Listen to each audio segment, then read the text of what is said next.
everybody, welcome back to my channel. If you're new here, welcome. I'm Amber Rose, also known as the Religious Hippie, and today I have my friend Savannah with me. So we are basically going to talk about pro-life stuff, all the fun things, crazy pro-life news that has been going on in the news.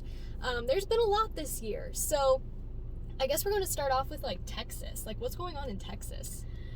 Well, there's a lot going on in Texas, and I don't claim to be the expert on anything, but basically, Texas passed the heartbeat law, which bans abortion at 6 weeks, and, that's really early, and it's before a lot of women know that they're pregnant, and so it's very controversial. There's a lot of different opinions, but the thing is, it's very good, because there's also a court case coming up called Dobbs versus Mississippi, Mississippi Jackson Health Women's Center or something, some long name.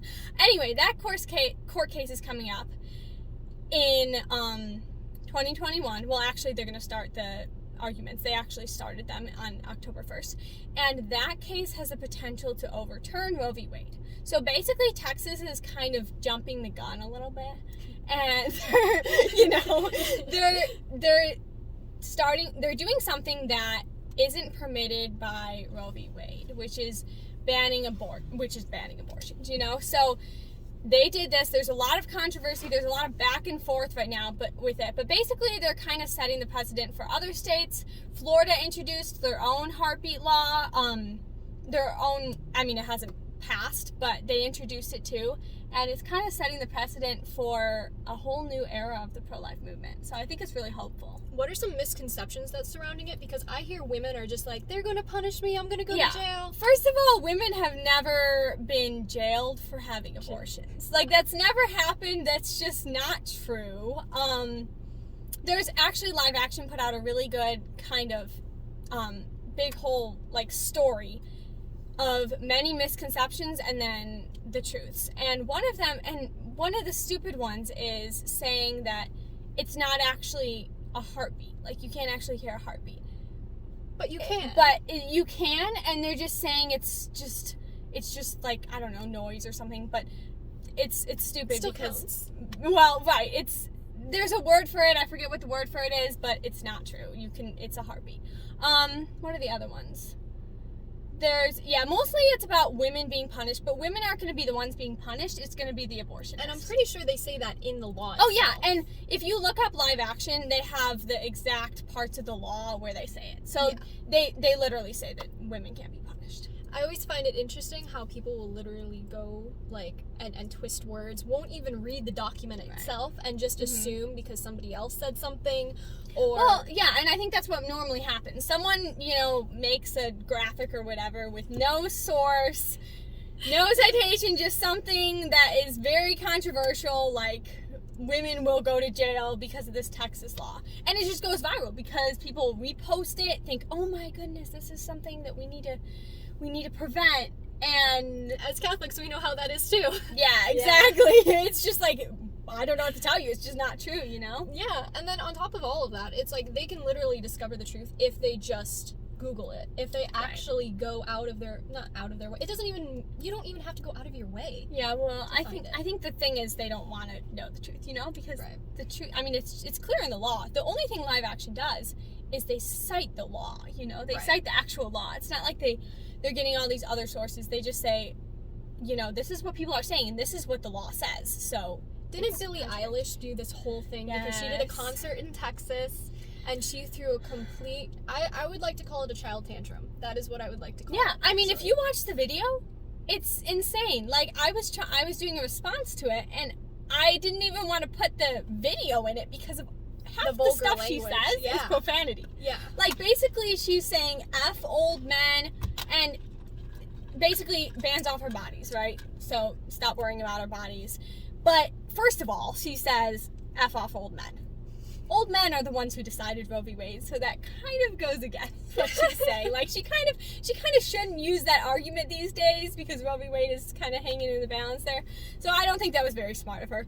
And then bans off our bodies. We know that a human's life begins at conception. 96% of biologists agree on this. It's not really debated anymore. So bans off our bodies. It's not your body anymore. It's not your body. It's very simple. There's different arguments that could be used, honestly, but I think that the argument she used, it was more just anger, you know? And I think that's what we're seeing a lot of right now, is just the pro-choice side is just not even using reason anymore. They're getting so desperate. It's just anger. That's all it is. Which I think comes from the hurt of abortion. You know, like they know, but I think it's a subconscious hurt, and so that pain, they're trying to get it out, but they don't know why they're in pain because they haven't had time. If they've had abortions or been forced into them, they're trying to justify it in their own mind, and therefore it comes out in anger. Yeah. The sad thing is we don't know how many of these women, I mean, Billie Eilish, anyone else, you know, we don't know how many of these women have had abortions, but you have to think about it. If you're gonna have so much hurt, so much emotion, so much anger, if someone's gonna have that, there's something deeper, you know. I really think that for most of them there's something deeper. It's not just a passion to be pro-choice. It's something that either happened to them, maybe someone that they knew. I mean, a third of our generation has been aborted. Like, how many women have had abortions? We don't know. A lot with the statistics of how many babies are aborted a day. Exactly, and that's only the reported abortions, you know. We don't know how many. Well, most abortions are through the abortion pill, which is like birth control, basically, is what they try to pass it off as. Well, yeah, that's a huge misconception, is that the abortion pill is birth control. It's not birth control, and it's a super painful process that the woman goes through. It's definitely not birth control, you know? But yeah, these women, like, they'll go to Planned Parenthood seeking help, and because they've never heard about crisis pregnancy centers, because Planned Parenthood is more advertised and more known about. And then they go in there and they're just like, I think I'm pregnant, like, you know, can you offer me any resources? Can you do this? And all they do is give them basically abortion pills. Well, yeah, and that's the hard thing, is that I honestly think a lot of women don't go to Planned Parenthood for abortions. I think that, you know, the pro-choice, exactly, the pro-choice movement tries to say women, like, Planned Parenthood doesn't just offer abortions, all this stuff, right? I think women don't always go to Planned Parenthood for abortions, you know? Women don't look up, when they look up on the computer. I talked to a mom the other day who said that she didn't look up where to get an abortion. She looked up, like, crisis pregnancy help or something like that, and Planned Parenthood came up, you know? That's just so misleading, because obviously they're gonna recommend abortions. So, well, the leading money that they get in is from abortion. Well, of course, yeah. I think it's a huge percentage of their profit. You know, in the film Unplanned, yeah, Abby Johnson has this whole big thing about how she, when she learned that abortion is obviously their main, where they get their main profits from, she was appalled, but it's the truth, you know? Yeah. And unfortunately, it's like, I feel like it almost takes a pro-choicer to actually witness an abortion to, in some senses, like Abby Johnson did. But then other people, it's like their moral conscience is just completely corrupted. They have no sense of, like, how life is, you know, beginning of conception. They don't have the concept that is an actual baby, and either that's through trauma or just being lied to for so many years. But then when they do realize it, it's like they hit this wall. It's like they can't comprehend, and then they have a bunch of trauma, and then they don't know where to go to for that trauma. And so that's why crisis pregnancy centers are so important. But there's so many women who don't even realize they have that trauma. Right. They suppress it. No, and I think that in the next few years, crisis pregnancy centers are going to be what we need. Like, because, you know, all these bans on abortion, we're already seeing women in Illinois needing help, you know, from Texas. Like, we need to have good crisis pregnancy centers. We need to have, like, reliable crisis pregnancy centers that women can trust, and the word needs to get out about them, because they're there. I mean, there's a bunch of them. They're really good, but we just need to get the word out about them and show women that there is another option. And I think that's just so important, especially this year. That's always been my favorite part of the pro-life movement, you know, is just this direct help to women, and it's so needed. Right, and you offer that direct help too, because you do pregnancy counseling, right? And then you also do sidewalk counseling. Yeah, so I'm a volunteer pregnancy counselor for Let Them Live, and Let Them Live is this wonderful organization that was only started, I think it's been about 3 years now, but they were just started about 3 years ago. And they just offer such a direct method of help to women. Their main platform is on Instagram, and that's good because that's where our demographic is. You know, that's where young women are, is on Instagram. And they just say basically, hey, do you need help? Like, are you in a crisis pregnancy? Contact us. And what we do as crisis pregnancy counselors is we basically talk with them about what they need, what they're worried about, you know, just all of those aspects, and we try to help them realize that, like, hey, we're here and we're here to help you. And most of the time that's all the women need, you know, is to know that someone's there and someone cares about them, and Planned Parenthood is not going to give them that. Illinois Right to Life also has a program called the Project Love program, where we give grants to women in need who need help. And, you know, sometimes women will call our office and they need help. And I think just the main point of this is that women need to know that people care, and they go to Planned Parenthood for care, and they get, you know, a business deal. They get, hey, this is your option, have an abortion, you're not strong enough. Right. And that's it. And, you know, sometimes they're not even allowed to call Planned Parenthood back when they leave. There's just no follow-up, no care. It's obvious, you know? Yeah. And I've heard stories of, like, crisis pregnancy centers. Like, they actually, one of the leaders of a crisis pregnancy center actually gave a woman a car, you know, because the woman didn't have a car and she needed it. They were just like, what do you need? What can we give you? And she's like, I need a car. And they were like, boom, done. We got you a car. Because, and sometimes, you know, I think most of the time, a lot of the times, women don't want to abort their child. I think it's 76%, according to the Guttmacher Institute, 76% of women abort their child because they're financially unstable. And the way Let Them Live works, and also Illinois Right to Life's Project Love grant, basically is giving them, like, that little boost of financial help in order for them to be able to work up to be able to support their child on their own.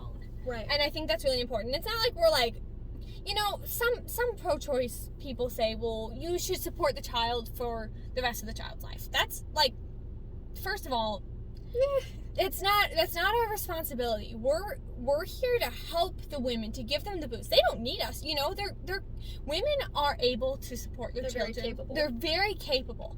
They just need a little boost sometimes, because sometimes they're in a bad situation. They need a lot of help, so that's what we do. Exactly. No, for sure. And I know that you've experienced a lot of pro-choicers in your time working in crisis pregnancy, and when we were doing a whole bridge thing, she was doing sidewalk counseling. I was standing on a bridge far away from the pro-choicers. I was pretty scared of them. I was like, I'm not gonna cry today, thank you. I just cry if they look at me wrong. They're intimidating. They're very intimidating. But for anyone who walks past, that day, you know, we were at a clinic, and there were probably about 15 or so clinic escorts. Yes. There were a bunch. There was a lot. And the way that they just almost push, I mean, they don't physically touch the woman, but they almost push her into the clinic.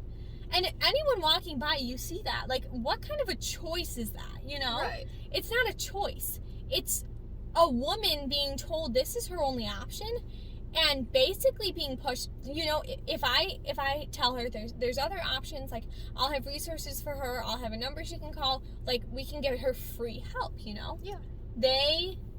First of all, I mean, the clinic escorts are just, they're just bullies, you know? They don't have anything reasonable to say, they just spew profanity all over the place, but they won't let the women listen to us. Like, if we're really offering women a choice, that's not. Then they should have a choice. Exactly. Then they should have a choice. Because we were dropped off literally at the Planned Parenthood, because we took an Uber from St. John, Kansas, and they drove us to, and you had the Planned Parenthood because that's where we were all meeting.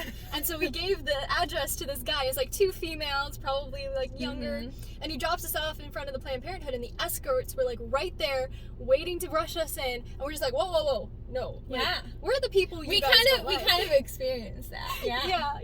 Which honestly is just scary. And then we got rushed in. And then we spent the whole morning with them. Yeah, that was really funny actually, because the looks on their faces were just like, oh, wait. Oh, there's young women who don't want abortions? Yeah, exactly. And also it was just odd because, like, I would see not just like people our age, but almost teenagers. You remember that teenager that went in with her mom, and she was like completely distraught, like she was crying and stuff, and her mom literally was like pushing her in. Yeah.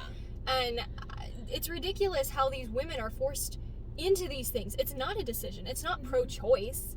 Well, the other thing is, in order for it to be a real choice, they need to be educated on this. And there's just been so many accounts on how when you go into the Planned Parenthood, you're not educated. Like, I heard the other day, I don't remember if it was from someone or something I read, a terrible story about how a woman and a man, you know, went into Planned Parenthood for their ultrasound. And they were shown a literal blob. Like, they saw a blob on the screen. And the man was a little suspicious. He was like, well, this, he knows that he's heard that it's a blob, but I think he didn't really believe that. And so they went to a doctor, a different doctor. And they saw, like, a full fetus baby. And the doctor said that the Planned Parenthood must have shown them, like, the top of their head. Like, twisted the ultrasound so that all they could see was the top of their head. That's not a choice. It's just, these tactics are... manipulation. How do you even come up with that? It's ridiculous how they will literally manipulate the truth for money. Mm-hmm. And that's all they want, is they want your money. They don't care about you. They don't care about your personhood. They don't care about your baby. That's the other thing. Abortions are a couple hundred, or if not more, dollars. And they make more profit off of it. And if you go to a pregnancy resource center, everything's for free, you know? So...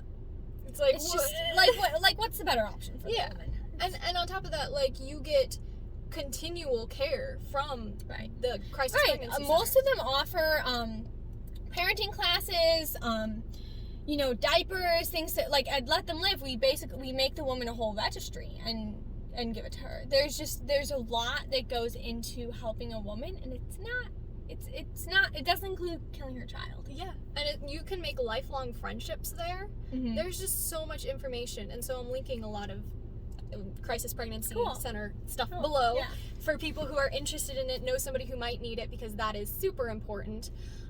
What are some other experiences you've had while doing crisis pregnancy or sidewalk counseling? Well, I think the main thing that I've kind of realized, and that I think is very important, and this is kind of a generalization, but something that I've noticed is that, a lot of people criticize the men for speaking out, but in my opinion, men really need to speak out, because what I've experienced with a lot of women is that the man is the one who wants her to get an abortion.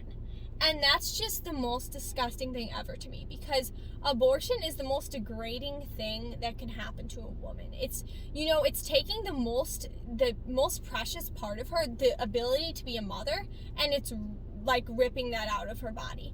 Literally. And if a man can support that and even encourage her or bribe her to get the abortion, or say that he won't stay in the relationship, that's the most unmanly thing ever.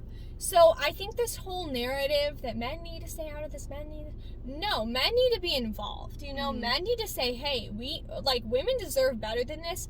We are not going to treat our women like this as a society. And I think that really, really needs to happen, because I've just seen so many situations where the man will either encourage her to, strongly encourage her to, say he's going to break up with her. If she doesn't, say he's going to file for custody if it's an abusive relationship. And I think abortion just allows men to have such a cop-out, to just... no responsibility. This responsibility of being a father, because we have abortion in our society, they can just completely deny that responsibility and say, hey, it's on you. You need to get an abortion, or I'm not going to stay with you. Yeah.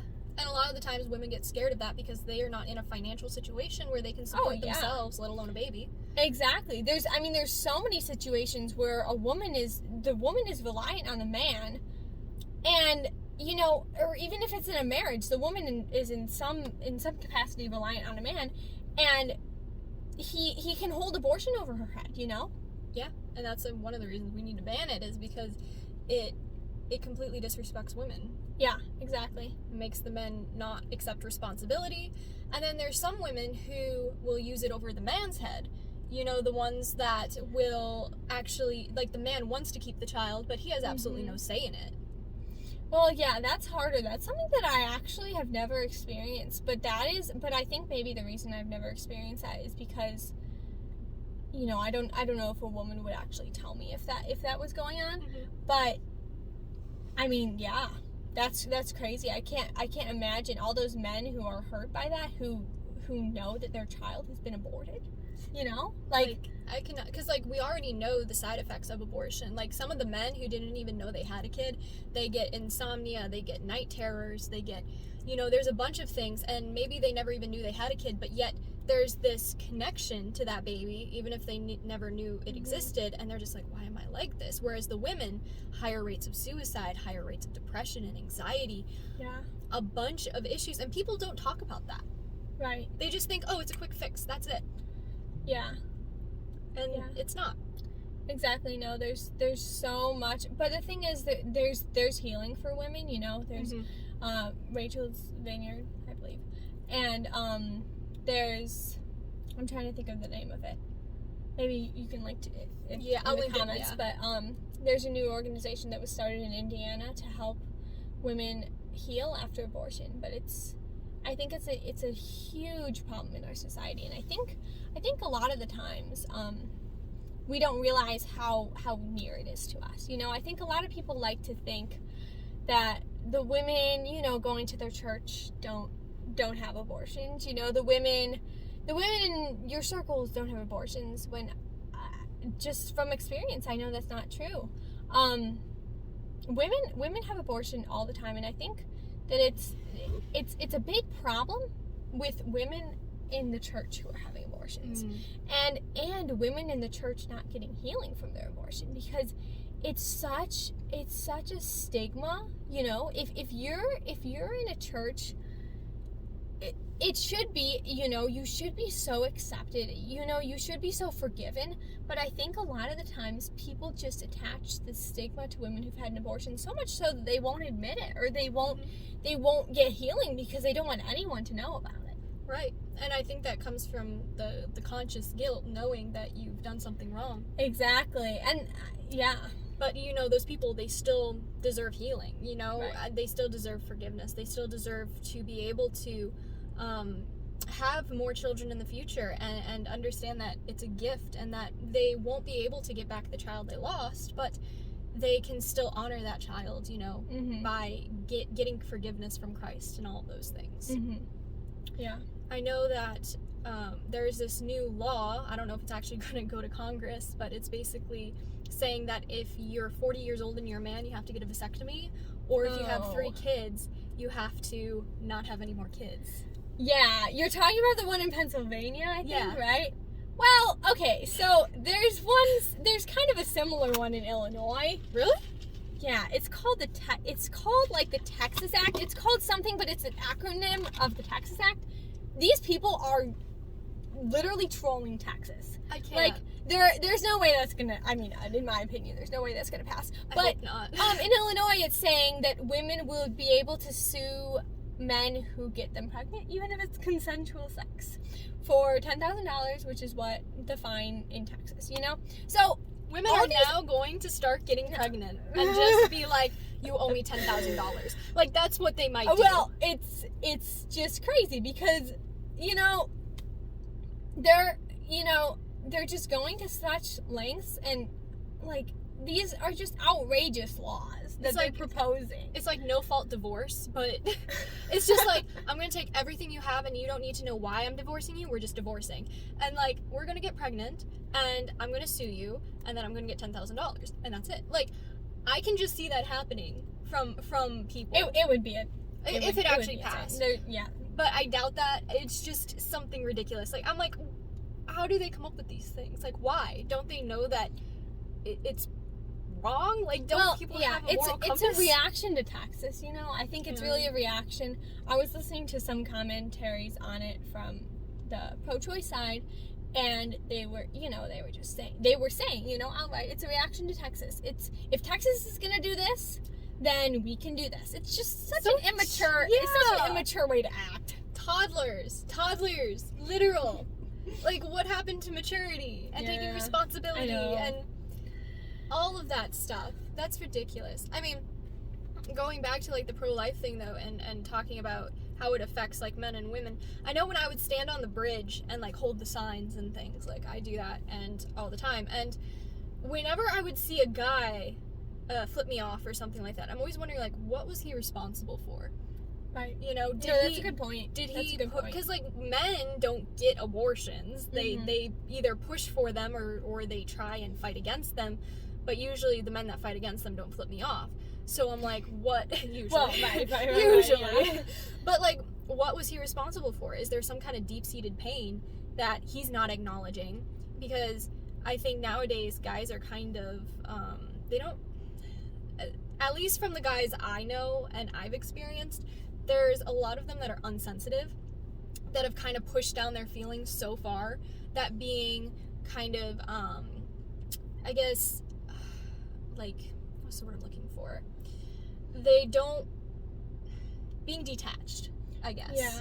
Like, a lot of them are detached, desensitized. They're just like, I'm a tough guy and that's it, kind of thing. Right, yeah. Well, with the abortion issue, they're told that basically the only voice they can have is if they support abortion. Which is stupid. So, yeah, it's so one-sided. But, so I think that, you know, we don't know, but maybe a lot of them had girlfriends who had an abortion or helped in that, or just think that they're helping to empower women by abortion, which is just such a messed up train of thought, because that's abortion not how you help women. Abortion couldn't be more demeaning to women, and anyone who really knows anything about abortion knows that. Right. If you want to help women, volunteer at crisis pregnancy centers. Figure out who in your friend group might need healing and offer them resources. All of those things. And I'd say, like, the best thing to do is not cast judgment, per se, if somebody comes to you and explains it, especially in a way that maybe they're in a lot of pain and they're upset about what they've done. Offer them resources. Try not to cast judgment, but lead them in the right direction. Right, because if someone's going to open up to you about that, they're looking for something, you know? They're looking for help, and there's so many resources we can give them to help them. But if they're coming to you about that, we can't cast judgment, because that's part of the problem. You know, if we're going to be saying that any woman who has an abortion, you know, is anathema, you know, or cast out or whatever, that's never gonna fix the problem. It's, you know, it's a culture problem, I really think, and in more ways than one. But we need to be accepting and say, hey, you can get healing, like you need to get healing, you should get healing. And obviously, if they're coming to you, they know that it was wrong. They're sad about it, you know. So we need to be compassionate and help them. And I know a lot of churches usually offer that. Yeah. A lot of, like, Protestant churches too, but especially the Catholic Church offers a lot of healing. Yeah. Yeah, and I honestly think they should make it more readily known, and just in general, the Catholic Church needs to talk about Yeah, I agree. the abortion issue more. They need to be more involved. You know, there are a lot of churches, some churches that we're involved in, that are very, very good at that. There are a lot of churches that aren't good at that. Yeah, I'm very lucky that I go to 2 churches that are very outspoken about the abortion issue and offer resources and the pamphlets and everything like that. But I think it's also really hard to find pro-life resources, mainly because Google censored us. YouTube took down I don't know how many videos that involved pro-life movement. Yeah. You type in like live action and pro-abortion, but videos pop up first. Like, you type in, like, really? Yeah, it's crazy. Crazy. And so it's like, and then live action gets censored all the time. It's insane. It's almost really hard for women to actually find pro-life resources. Yeah. I think people are realizing that, though, and I think pro-life resources and pro-life groups are trying to be out there more, and I think it's very important that, you know, I used to kind of just assume that people kind of knew where to get help, or like, knew where to go or whatever, but, you know, a lot of people don't. Like, sometimes people don't even know what a pregnancy resource center is, you know? True. And that's a big problem, because that's what helps Planned Parenthood is advertised everywhere, so where are the pregnancy resource centers? So, yeah, I also think it's very important to follow and promote pro-life ideals on your social media, because, you know, you never know what woman in need is going to see that kind of stuff. Yeah. And going to click on it and figure out how to get help from that. I always like the fact that, like, we do things for a reason. Like, God puts these situations in motion for a reason. And God has a plan for all of us. Like, he has a will for all of us. And while we might be in an area of our life that he did not choose for us, he's willing to meet us there and get us back on track. Mm-hmm. And so if we post something, he will use that to help somebody. If we reach out to a friend, he might work on that pro-choice person's heart. Like, you don't know what your actions are doing for the good. We may never see the fruits of our labor. It might take 30 years for a pro-choicer that you talk to actually change their mind. But I've seen that happen. Mm-hmm. I've seen it happen where it's like, I've talked to my pro-choice friends, and I was friends with them for 5 years. They cut me off. They were like, we don't want any connection with you because you're pro-life, all this stuff because you're Catholic. Mm-hmm. And then literally 3 years later, they're pro-life and Christian. Oh, yeah. No, that's beautiful. You know, and in the end, truth wins, and that's just, I think that's what keeps me going a lot of the times. And, you know, that's just what we all have to remember, is that in the end, God's going to triumph. So whatever happens right now, all we can do is try our best and do the little things and help as many people as possible. One of my favorite quotes is from the movie Schindler's List, and the quote is, "Whoever saves one life saves the world entire." So I think it's just wonderful to put it in perspective that, you know, even if you only save one life, like, think about, like, the good that life's gonna do. That life that wouldn't have been there otherwise. Right. Exactly. And you never know what that life is going to become. Mm-hmm. Like, they could cure cancer. Exactly. They could You never know. be a religious priest. They could be a saint. They could be a million different things. But giving that person the right to life is the first step. Right. And everybody has a right to life. Mm-hmm. And I think that's really important, that we understand the dignity that every human life has, and giving them that right to live their life no matter what life it's going to be, to find what happiness means to them, you know? Yeah. And so I know there's a lot of, like, young people who follow me, okay? And they're, like, really interested in starting pro-life groups at their churches or their schools, but they feel like they're completely alone. They feel like none of their pro-life friends want to speak out because they have pro-choice friends. They don't want to lose academic scores because public school's rough. Mm-hmm. Even Catholic school. Yeah. Yeah, I mean, I know a lot. I actually have quite a few friends who talk to me about that from time to time, about how, you know, they'll be in college or something and they'll be like, yeah, I really want to start a pro-life club, but I'm going to get shunned. And the thing is, you know, God didn't call us to do things that are easy. You know, if it was easy to start a pro-life group, then everybody would have pro-life groups. You know, if it was easy to speak out about our beliefs, then everybody would. The fact is, right now in our world, it's not easy to do this kind of stuff.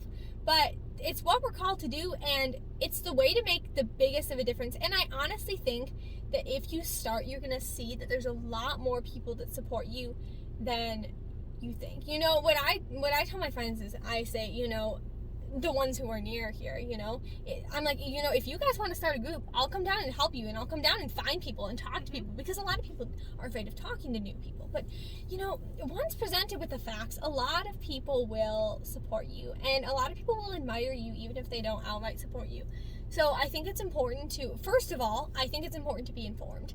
Once we're informed, then we can go out and start these groups and start you know, educating more people. And it gains confidence, too. Yeah, exactly. You need that confidence. Yeah. That's something I don't have. Well. Because, like, you guys are doing a pregnancy, like, or a sidewalk counseling class on Saturday. And I wanted to go to that. I'll be out of town, unfortunately. I'm always out of town when you guys do those things. But there are classes you guys can sign up for. Yeah, well, so this one is from Sidewalk Advocates for Life, and I actually took it, I think, like 3 years ago now. But I think it's very important. I actually talk about this a lot to, like, I don't know. I think there's a lot of people who go into this with, you know, a good vision and a good heart and a good mindset, but they're not trained. And I think that it's very important to step back and be like, okay, well, I'm going to be talking to women in the most vulnerable time, one of the most vulnerable times in their lives. I need to be trained in some capacity on this. And Sidewalk Advocates program, it's a class that you take and you, like, get certified in it. I think your certification expires. Mine's probably expired because I took it a long time ago. But it's a 3 to 4 hour class. It's a pretty intensive class, and I thought it was very, very good. I was very engaged the entire time.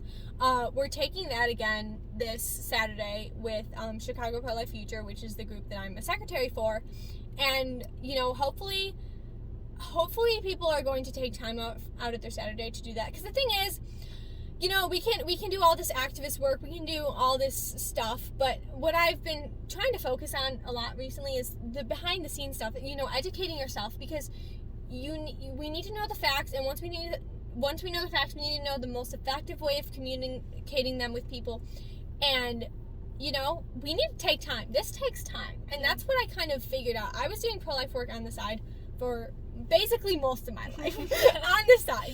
I do it on the weekends, I do it at a time, but I came to realize that if this is going to be my life's work, if this is what I'm going to be devoted to, I can't do it on the side anymore. Like, this needs to be my full-time job, and besides full-time job, all the extra stuff. I think that in order to be successful, we need to be devoted to this, and we need to read all we can about it, listen to all we can about it, just know all the facts. Obviously, we're never going to be fully informed, but just take the time to actually learn, and not just use what we hear. Learn from credible sources, and take classes, and read books. There's a really, really good book that I forget the name too, but I think it's basically just called Pregnancy Counseling Women in Crisis Pregnancies. I'll send you the link to that too. Yeah. It's kind of short. I think it's only 100 to 200 pages, and I've read that book like 3 times now, and that's helped me a lot in talking to women. Okay. So, what's like what do you think is like something that people are most uninformed about usually when you teach classes and stuff? Well, I don't know. It really depends. It depends on the age group, the demographic. I think there's a lot of misconceptions. I think actually, so I was in Vermont the past weekend, and I was talking to a bunch of young adults, and a lot of them a lot of them actually were not that supportive of the Texas law, because they were supportive, but they were wary about it, and so we talked about the misconceptions, and they were like, why is that spread if it's not at all factual, so I think there's a lot. We know there's a lot of fake news being spread. I think another thing people are not informed about is just how easy it is for a woman to get help. It's just, there's a multitude of resources. There's just so many resources, and even though Illinois is a pro-choice state, there's so many pro-life groups, there's so many pregnancy resource centers, there's we need more, especially in the city of Chicago, but there's so much that we have to help people, to inform people, and there's a lot of support. If you just look around, if you put yourself out there, you're gonna find the support, I think. Yeah, absolutely. And support's literally everywhere. If you just Google, you will find support. If you go, there's Facebook groups for support. Right, exactly, yeah. It's everywhere. You just have to look for it. Mm-hmm. So, besides that, where can my followers find you if they're interested in looking you up? Yeah, if you're interested in following me or seeing what I do, my Instagram is Savannah_Dudzik, so SAVANNAH_DUDZIK. If you want to follow Illinois Right to Life, that's where I work for. It's Illinois Right. It's just Illinois Right to Life spelled out, at Illinois Right to Life on Instagram. And then you also have a YouTube. I also have a YouTube channel that I'm trying to start. Pretty sure it's just my name. It's pretty cute, though. To be honest. Yeah, I'll link all of it below. Okay, sounds good. Too, just in case. I don't even know what it's called. I think it's just my name. It's pretty new still. Yeah. I just posted my first video the other day, so it's really that's cute, exciting. Well, thank you so much for doing this. Yeah, thank you so much. Thank you so much, Amber. Yeah, of course. Amber just is absolutely amazing. Very inspired by her, so. Well, hopefully, we can help you spread your message of pro-lifeism.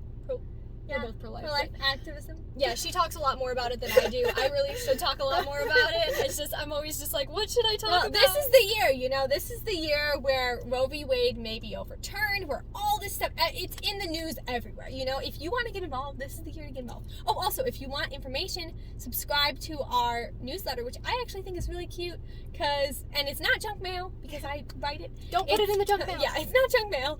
It's called the Illinois Right to Life Informer. And if you go to our website, illinoisrighttolife.org, a pop-up comes up and you can subscribe to it. So And that's I'll link really that down cool below as too. well. Because I'm subscribed, and I love getting the little emails, because I'm just like, oh my gosh, my friend wrote this. That's really cool, yeah. And then also my executive director and our other staff is published all the time, and it's really cool to see what they're published in. And we try to put the pro-life events, the news, all that stuff in the weekly email. And Illinois Right to Life has a podcast. We have a podcast as well. It's called Life Chat, and it's really cool. Amber was out on it, and her episode has not aired yet because we have so many episodes scheduled. Which is great. So That's great. I can't tell you the date it's going to be released. I think I know it, but I don't remember. So When it does get released, I'll post it on my social media. Yes, that'll be awesome. So it's called Life Chat, and it's on iTunes, Spotify, Podbean, all those social media. That is so cute. Podbean. Man. Yeah. If I had a podcast, social media app, I would totally name it Podbean. That is so cute. Oh my goodness. Yeah, so subscribe to that. But there's a lot of really cool people on there. And a lot of great resources too. Yes, and a lot of great resources. So if you guys are looking to get more involved in the pro-life movement, follow Savannah, Illinois Right to Life, and what was that other one you worked for a second? And Let Them Live. I Them Live. didn't put their social media. It's just at Let Them Live. So follow that one as well. They post really cute things. I love their stuff. I follow their TikTok. Oh, So yes. I love that one. Yeah. I also follow Live I did Action. know that, yeah. Oh, yeah, Live Action is probably one of my favorite. Lila Rose. Lila Rose, yeah.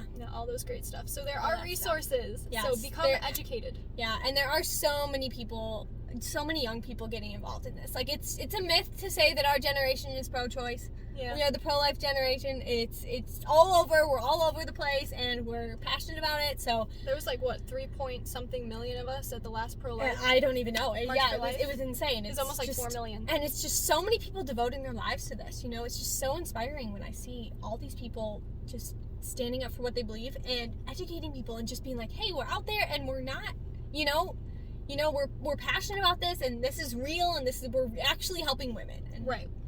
Exactly. Debunking all the myths. Also, if you guys want to do the 2022 March for Life, I'm also linking that below. Oh, yes. Because we're going to do it. Right? Yes. Yeah. Hopefully, yeah. Hopefully it doesn't get canceled again. Also, the Chicago March for Life I forgot about is that going to one. be really big. That's on January 8th. And Normally, every state has a March for Life once a year, right? Usually. I don't think every state, but you're right though. Last year, a lot more states had marches there was for Indiana, life. There's we actually, the March for Life Chicago traveled to a lot of different states last year, which was really cool. That could have been it. But no, you're right. A lot of different states have them. So check in your state to see if you guys have one. Yeah, check in your state. Normally states have a state right to life. That might have the resources there. It depends on the state, but right. So yeah, tons of resources.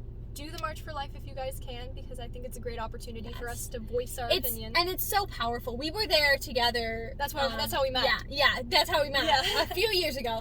And it's one of the most powerful things that I've ever done, because you're working all year for in the pro-life movement, and and it's you go there and you just see millions and millions, just people everywhere, and you're like, oh my and out of all those millions of people, I still ran into some of my old homeschool friends, directly into them. I just crashed into them because we were so tightly packed. Because it's just, And still, out of millions of people, I found 5 or 6 of my old childhood friends, and I was like, how? That's crazy, But it works. Yeah.